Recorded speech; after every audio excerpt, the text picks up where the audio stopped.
Yo, what's up guys? Welcome back to the channel. We're starting off with the Leicester City career. We're starting off in the FA Cup game at the Emirates Stadium against Arsenal.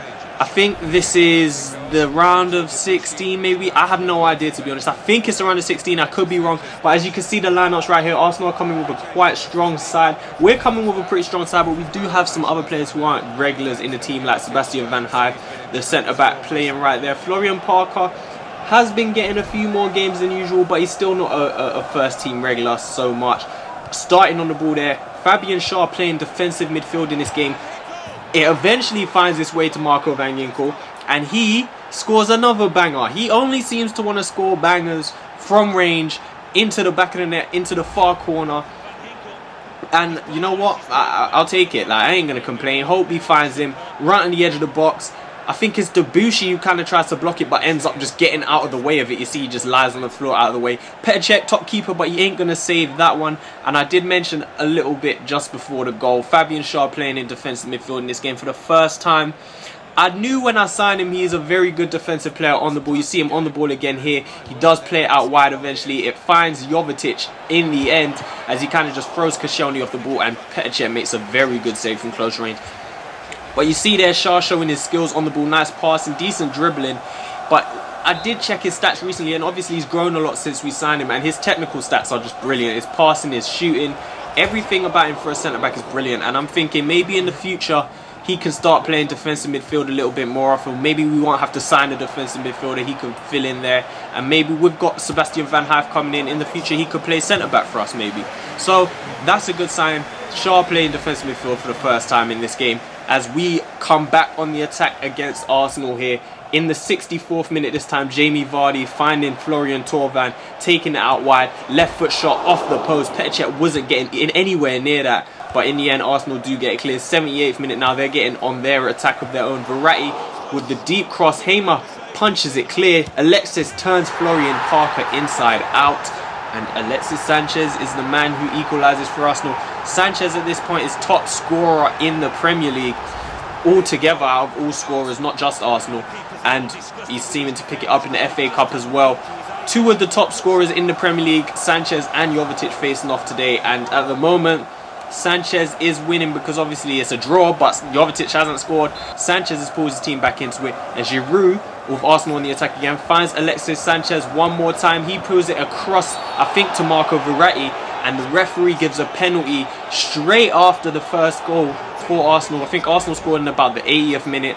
6 minutes later, Schlupp, I'm not too sure about that. I don't know. He kind of went through the player to get the ball, but I feel like he got the ball clean enough. But regardless, Ben Hamer trying to put off Alexis Sanchez at the spot. Alexis Sanchez goes right, and Ben Hamer makes a brilliant save from the penalty. You see, just before Sanchez stepped up to take it, Ben Hamer kind of edged across. I knew where I was going from the start, and Ben Hamer made a brilliant save. That was the final chance of the game.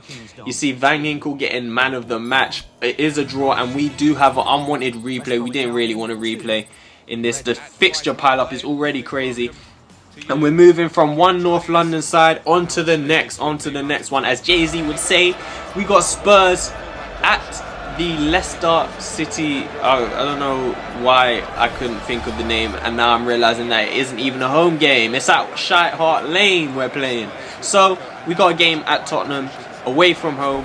We're playing a strong lineup, they're playing a strong lineup. Lamella on the ball here, obviously a former Tottenham player, is dispossessed by Kyle Walker, and I just can't stand playing Tottenham in this game, to be honest. We've had some good results against them recently, but it feels like when you're playing Tottenham, Tottenham are just the biggest pace abusers in the whole game. Like, with Kyle Walker and Danny Rose as their fullbacks, you can't get away at all. And obviously they got Alderweireld, who isn't really slow.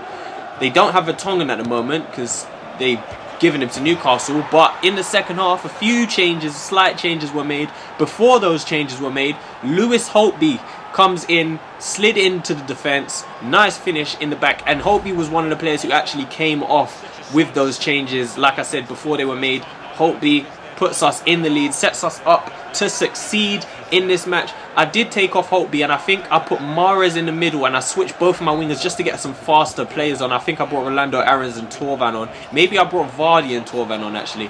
But 60 minutes in, Jovetic finds Arnautovic, and he makes it 2-0. So from the first half, where you can see Tottenham having all the chances, Lacazette denied, Everyone's just being denied by Ben Hamer. And eventually, we had no chance in the first half. We switched things up just a little bit. Arnautovic, I think it was, came into the middle at the end, looking at it. And he looks like he prospered from it. He came into the middle, was found by Stevan Jovetic, who gets yet another assist this season. And he puts us 2-0 up. Now Tottenham are throwing players forward. You can see Lamela slotting a big gap through ball into their back of the defence, I guess. Van Ginkel could have put it in himself. Unselfishly found Jovetic, who is obviously chasing the golden boot. So unselfish play there, but Tottenham just completely wide open there. It doesn't matter how fast your fullbacks are, they're not getting back for that one. Wide open, back of the net finish for Stevan Jovetic. All he had to do was slide it in, and you can see here Stevan Jovetic has scored his 15th goal in the Barclays Premier League this season.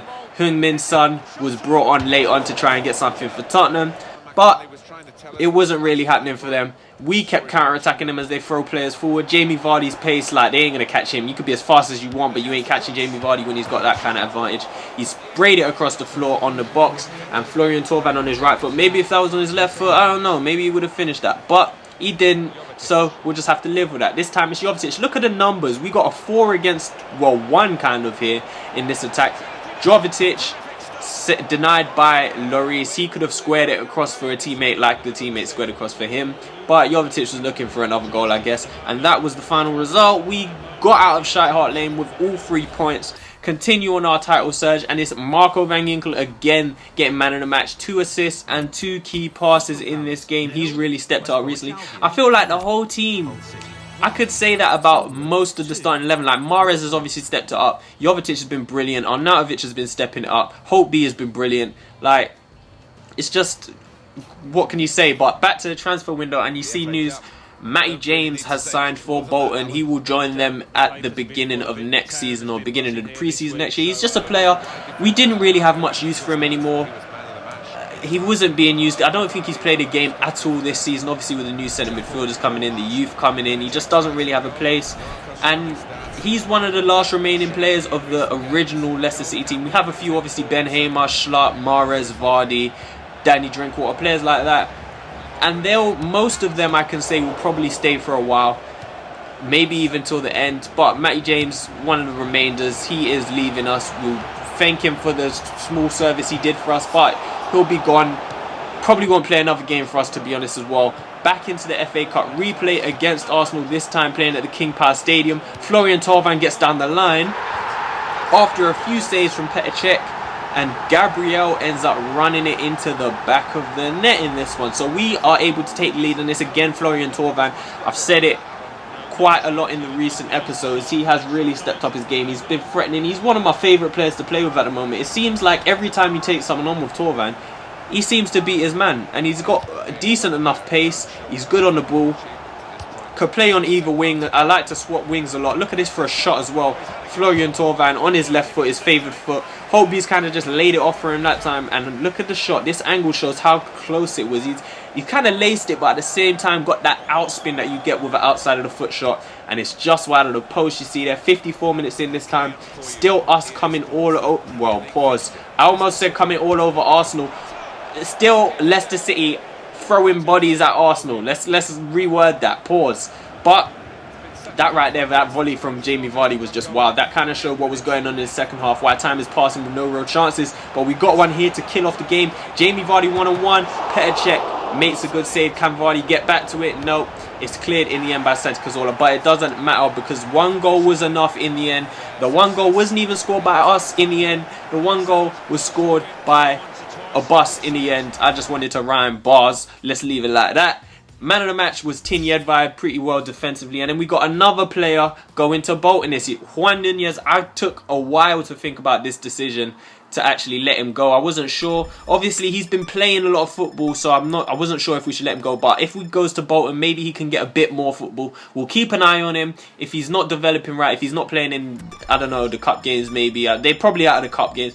But if he's not developing how he would if he's playing, we'll probably just let him go. I'm not sure. I mean, we'll probably just recall him is what I mean to say, because he was playing football. But the main reason I let him go was so that we can get Ben Chilwell more football, because he's kind of been forgotten with Schlapp and Nunez playing at left back. If we get Nunez out on loan, then that means Ben Chilwell can go back to being the backup at left back. But you see here, time going on a deadline day, one of the big transfers that went down on the day, Juventus signed Oscar. Obviously, Oscar wasn't really needed at Chelsea since they signed Toni Kroos for 44 million, but it's a big signing that you can see right there. Juventus splashing the cash on Oscar. Juventus just trying to get stronger. They're probably going to lose Pogba. It's rumoured that Man City are interested in Pogba, so we'll see how it goes. Only 1 hour remaining in the transfer window. What is going to happen with an hour left?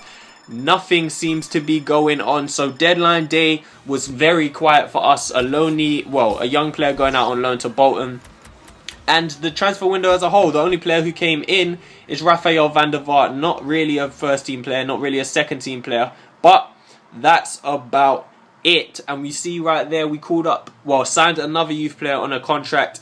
You see his stats, he's looking pretty good. I can't wait to see all these players grow up in maybe like 2020, 2025, whatever it is.